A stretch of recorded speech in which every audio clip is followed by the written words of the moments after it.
Magandang araw po mga kakaalaman na hinog. Napakahalaga ng malinaw na paningin para sa isang senior. Sa edad 60 pataas, bawat araw na nakakakita ng maayos ay isang biyaya, kahit dapat natin itong alagaan. Ngunit alam nyo ba na may ilang prutas na sa halip na makatulong sa kalusugan ng mata ay tahimik na sumisira sa paningin ng mga matatanda? Sa video na ito, tatalakayin natin ang 7 prutas na maaaring makasama sa mata ng seniors kapag sobra o maling oras ang pagkain nito. Maaaring paborito pa ito ng ilan sa inyo, pero oras na para malaman ang katotohanan sa likod ng matatamis ngunit mapanlinlang na bunga. May mga prutas na nagpapalala ng glaucoma, nagpapataas ng sugar na sumisira sa retina at nagpapabilis ng degeneration ng mata. Kaya samahan niyo po ako mula una hanggang ikapito dahil ang number 7 sa ating listahan ang pinakamalalang prutas para sa mga seniors na may sakit sa mata. Siguraduhin ninyong panoorin hanggang dulo para malaman ang buong paliwanag ayon sa mga pag-aaral ng eksperto sa nutrition at ophthalmology. Pang-una sa ating listahan, mangga na hilaw o sobrang hinog. Alam po natin, napakasarap ng mangga lalo na kung hilaw o sobrang hatamis. Pero alam nyo ba na ang sobrang pagkain nito ay may masamang epekto sa mata? Ang mangga ay may mataas na glycemic index. Ayon sa Harvard Health Publishing, ang mga pagkain na may mataas na glycemic index ay mabilis na nagpapataas ng blood sugar sa katawan. Kapag mataas ang blood sugar sa katawan, naaapektuhan ng mga maliliit na ugat sa mata, lalo na ang retina. Tinatawag itong diabetic retinopathy na maaari magresulta sa pagkabulag kung hindi maagapan.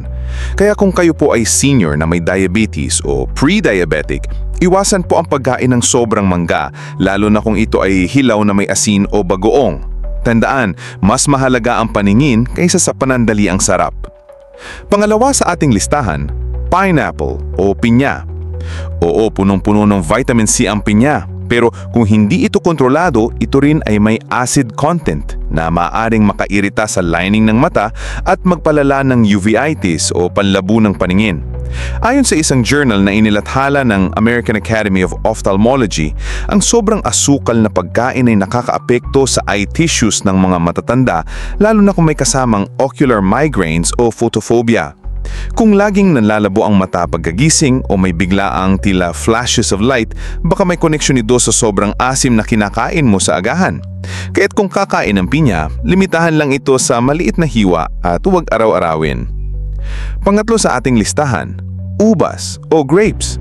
Ang ubas ay maliit ngunit punong-puno ng natural sugar na fructose. Sa isang tasa ng ubas, maaari kang makakuha ng halos 23 grams na sugar. Bakit ito delikado sa mata ng seniors? Ayon sa American Diabetes Association, ang labis na fructose ay humahantong sa oxidative stress na nagpapabili sa pagkasira ng lente ng mata, retina at mga ugat nito. Sa mga senior na may kasaysayan ng cataract o may problema sa retina, huwag nang hayaang masira pa ito ng dahil lang sa sobrang ubas sa hapag ng kainan. Kaya limitahan ang ubas sa 5 to 8 piraso lamang kada kain. Baka naman po palike na sana ako ng video na ito at kung kayo po ay galante, pati na rin po sana ang subscribe button at i-on ang notification bell. Ang inyong suporta po ay nakakatulong sa ating channel para maikalat ang mga ganitong libreng aral sa ating mga kababayan, lalo na po na sa ating mga minamahal na senior. Maraming salamat po at God bless. Pang-apat sa ating listahan, watermelon o pakwan. Maraming Pilipino ang mahilig ng malamig na pakwan lalo na tuwing tag-inip.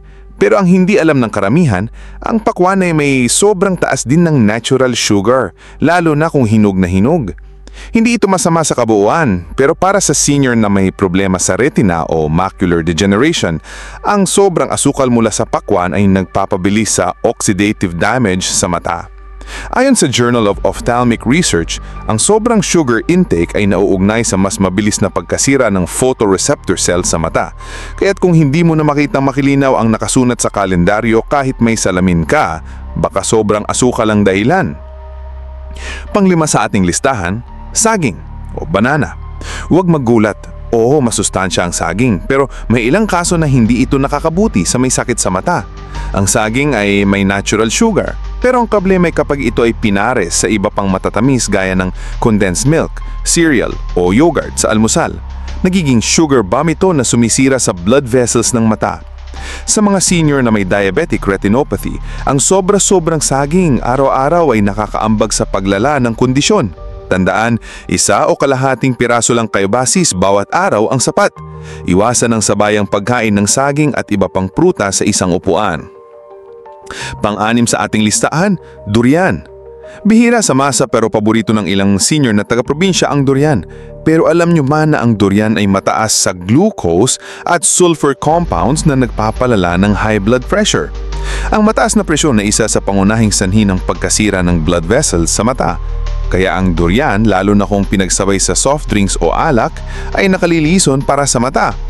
Kung may nararamdaman kang paminsan-minsang pag-ipim ng paningin o pagkahilo, iwasan mo na ang durian. At kung kakain man, dapat ay maliit na bahagi lamang at hindi sinasabayan ng matatamis na inumin. Pang-7 sa ating listahan, jackfruit o langka. Isa sa pinaka-mapinsalang prutas para sa mata ng seniors kung sobra ay ang langka. Ang langka ay masarap, matamis at mataas sa sugar. Ngunit ayon sa pag-aaral ng International Food Sciences, ang langka ay may natural enzymes na nagpapataas ng blood sugar at nagpapalakas ng inflammatory response. Anong kinalaman nito sa mata? Simple lang, kapag mataas ang inflammation sa katawan, mabilis nitong sinisira ang capillaries sa mata, ang mga maliliit na ugat na nagsusupply ng oxygen at nutrients. Kung ikaw ay senior na may problema sa blurry vision o mabilis mapagod ng mata, ang langka ay maaaring tahimik na dahilan. Hindi natin sinasabing na masama ang mga prutas na ito sa lahat ng tao. Ngunit para sa mga senior na may problema sa paningin, may diabetes, high blood pressure o anumang kondisyon sa mata, dapat po tayong maging maingat sa dami, kombinasyon at oras ng pagkain. Mas mainam na piliin ang mga prutas na may low glycemic index tulad ng mansanas, peras o berries. Mas sigurado ito at mas makakatulong sa kalusugan ng mata.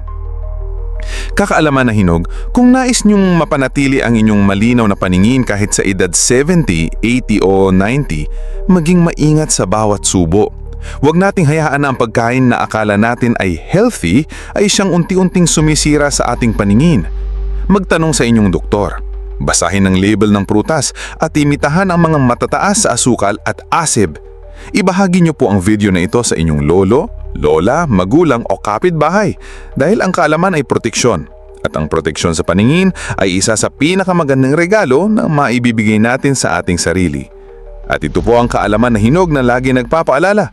Stay healthy! Muli, maraming salamat po at God bless!